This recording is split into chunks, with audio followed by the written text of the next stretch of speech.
నేను అడుగుతా ఉన్నా ఈరోజు చంద్రబాబు నాయుడు మహానాడు అని చెప్పి పెద్ద పెద్ద డ్రామాలు చేస్తూ ఈరోజు ఏదో పెద్ద ప్రోగ్రాంలు పెడతారు.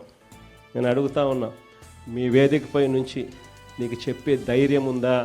మీ కార్యకర్తలను గడప గడప తిప్పే ధైర్యం మీకు ఉందా అని అడుగుతా ఉన్నా. ఇదే చంద్రబాబు నాయుడు.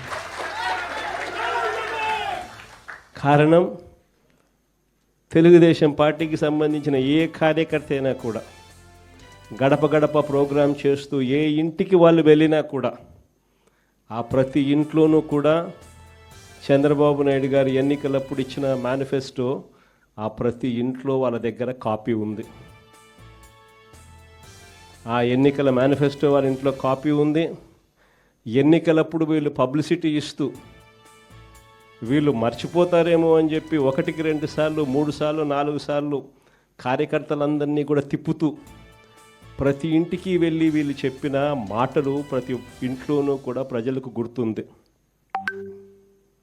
వీళ్ళు ఇచ్చిన బాండ్లు ప్రతి ఇంట్లో కూడా ఈ రోజుకి ఉన్నాయి.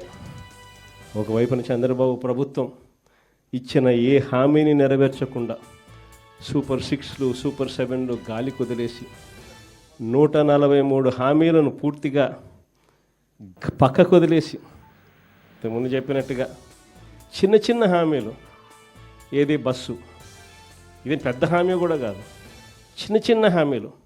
మా కడపలో మహిళలందరూ ఎదురు చూస్తూ ఉన్నారు, ఎప్పుడెప్పుడు చంద్రబాబు ఇది చెప్తాడా, ఎప్పుడెప్పుడు ఇది అయిపోతుందా, విశాఖపట్నం పోయి అట్లా రావచ్చు కదా, పొద్దున పోయి సాయంత్రానికి విశాఖపట్నం రావచ్చు కదా అని చెప్పి మా వాళ్ళందరూ ఎదురు చూస్తూ ఉన్నారు.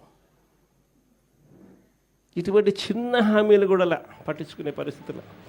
గ్యాసు, అది ఇంకొక చిన్న హామీ. ఆ గ్యాస్ కూడా కనీసం ఆ సిలిండర్లన్నీ కరెక్ట్గా ఇచ్చినాడంటే అది మోసమే. ఇటువంటి చిన్న చిన్న హామీల దగ్గర నుంచి మొదలు పెడితే 143 హామీలకు గతి లేదు, సూపర్ 6కు గతి లేదు, సూపర్ 7కు గతి లేదు.